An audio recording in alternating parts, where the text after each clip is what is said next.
Now, I want to share some thoughts on a topic that is really popular on YouTube and can get you lots of views on YouTube, I guess. And that is conspiracy theories. And the reason I want to talk about this is because I've seen a lot of Christians get very much involved in the whole conspiracy theory thing and look at conspiracy theories, get kind of obsessed with conspiracy theories, come to the point where they're just paranoid about everything, thinking that the end of the world is imminent all the time and that they have to be suspicious of everything that they see. Now, I want to say, first of all, that I'm interested in conspiracy theories. They're fascinating, just like, kind of I think most people are. And I've actually done a lot of research on them, probably way more than I should have. And for me, the conspiracy theories that are the craziest are the better. The most insane conspiracies are the most entertaining. But with that being said, I do have an interest in them, and I always kind of look at them. One of the reasons I have an interest in them is because I always wonder why other people are so enraptured by them. Why is it that we like conspiracy theories so much? And I think that what some people do with them is they find it as a kind of worldview. It's a kind of all explanatory thing that people want an explanation, an answer to everything in the world, all the evils, all the good. And so sometimes conspiracy theories can, I think, bring even comfort to some people in the sense that there's an easy answer for things. And I do wonder if that's the reason why those things are so popular. But I've seen it be kind of dangerous in many ways, and there are some reasons why I think that and it can be a very negative thing. One of those is because Christians should be people of truth. Christ is the truth, the way, the truth, and the life, and we should be concerned with truth. And conspiracy theories are simply often not true. And I think that to believe them, we have to get into so much denial of the facts as they stand before us. Now, obviously, they're all different. There's all different conspiracy theories. So some of them, aren't as weird as some others. You look at some government things like MK Ultra, that would have been considered a conspiracy theory that the government was doing these things, and they were. I mean, there's some pretty horrific stuff.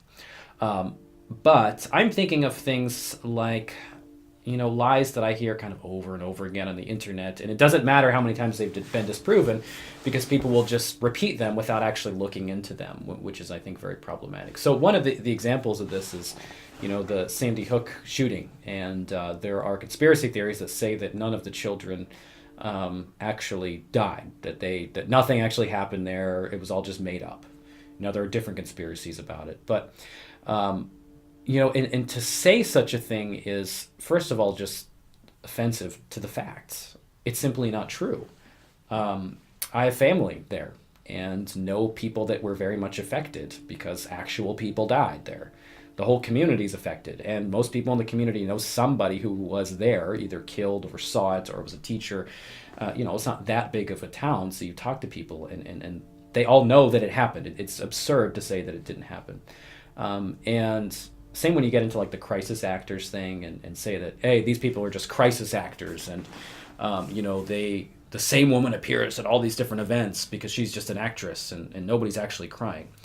Well, those people have actual names, and it takes about 5 minutes of research to realize that brunette crisis actor, we actually have pictures of those women at the different events or different angles and realize, hey, they're different people. They have actual names. People know who they are.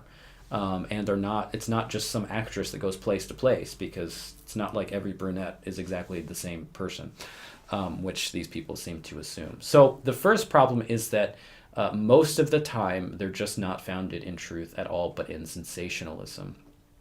The second is they can often be offensive to people, and needlessly so, because when you're telling somebody, hey, your child didn't really die, when they did, because children did die, that's a horribly insulting and offensive thing. And they're not going to want to listen to anything you have to say. And you're accusing all of these other people of being liars.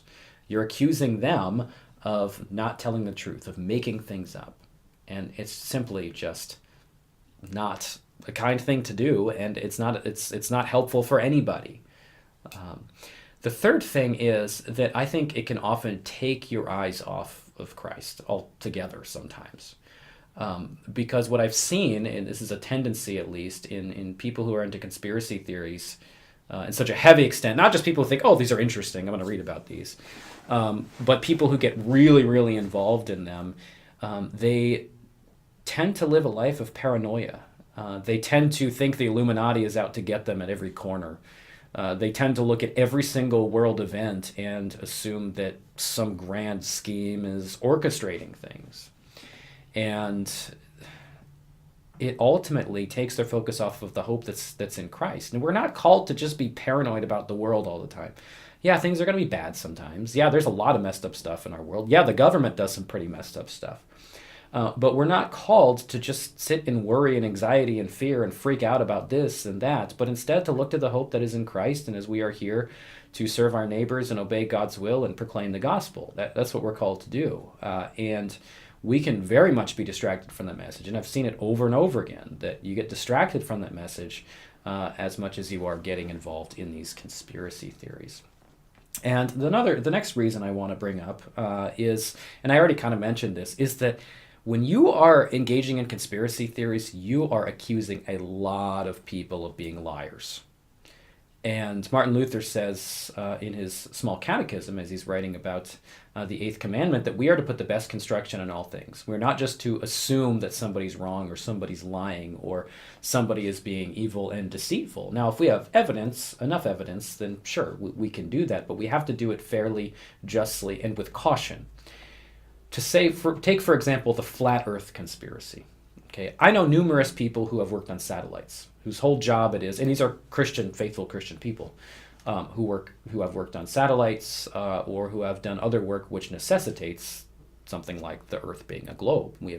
I have someone in my congregation that did these kinds of things, and when you're saying that NASA's lying, not just NASA, but every company that flies satellites. I mean, the amount of people involved in these conspiracies is just insane to think that many people could keep things quiet. But there are so many people involved in this conspiracy. And you're accusing all of them, including faithful Christian people who are elders in their churches, people who are actively involved in evangelism and all these other things. You are accusing them of being liars because you've bought into some conspiracy theory that you've read about on the internet.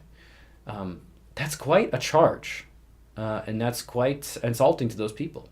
And in reality, what should we do? Should we bring all those people up on church discipline because they're lying to me and they're really working for the Illuminati or something because the Earth is a different shape than they said it was, and when they're working on satellites, they're not really working on satellites, they're doing all sorts of other things, or what?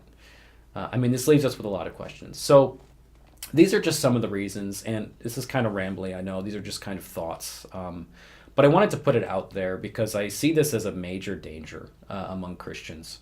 And just not among Christians, but just among people in general.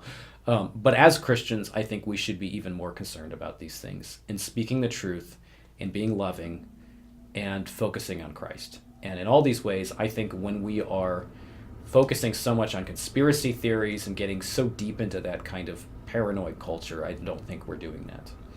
So thanks so much for watching. Hope you enjoyed this.